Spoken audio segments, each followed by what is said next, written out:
ஆலயத்துக்கு செல்வது, வழிபாடு செய்வது எல்லாமே இந்த நம்பிக்கையை, ஆழ்மனத்தினுடைய நம்பிக்கையை வளர்த்து கொண்டு ஆன்ம பலத்தை உருவாக்கி கொள்வதற்குத்தான். ஆன்ம பலம் ஒருவனுக்கு உருவாகிவிட்டால் அவன் எப்படிப்பட்ட கடுமையான சூழ்நிலைகளையும் கடந்து விடுவான். உலகிலே தீர்வில்லாத பிரச்சனை என்பது எதுவுமே கிடையாது. உங்களுக்கு கடன் அதிகமாகிவிட்டதா, நிறைய உழையுங்கள். உழைக்க உழைக்க அந்த பலன் நமக்கு சேர்ந்து அந்த பலனினாலே நம்முடைய பணம் கிடைத்து நம்முடைய கடனானது அடைந்துவிடும்.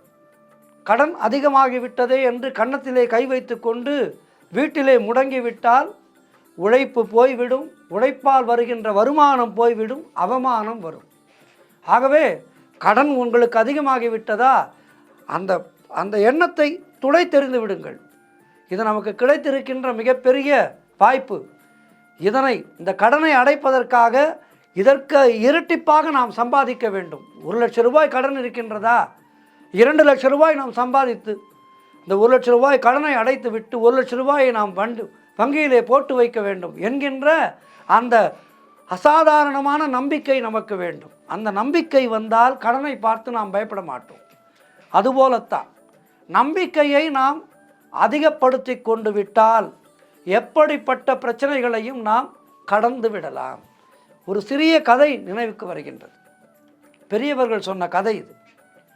ஒரு பெண் தினமும் கோவிலுக்கு செல்வார்.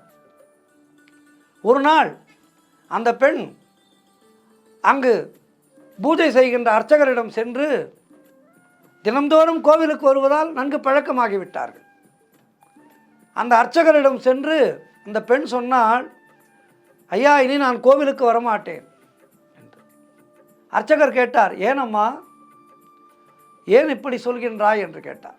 அந்த பெண் சொன்னால், கோவில் வளாகத்திலே மக்கள் செல்போனிலே எதை பற்றியோ பேசுவதை நான் பார்க்கின்றேன்.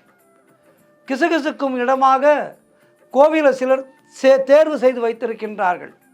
தேவையில்லாத விஷயங்களை பேசுகின்றார்கள்.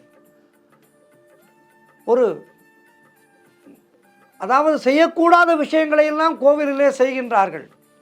இவற்றை பார்க்கும்போது எனக்கு கஷ்டமாக இருக்கின்றது. ஆகவே நான் கோவிலுக்கு வருவதை தவிர்க்க நினைக்கின்றேன் என்று அந்த பெண் ஆகப்பட்டவள் அர்ச்சகரிடம் சொன்னார். அர்ச்சகர் பார்த்தார். சிறிது நேரம் அமைதியாக இருந்தார். பிறகு அந்த பெண்ணிடம் சொன்னார், சரி, இறுதியான முடிவை நீங்கள் எடுப்பதற்கு முன்னால்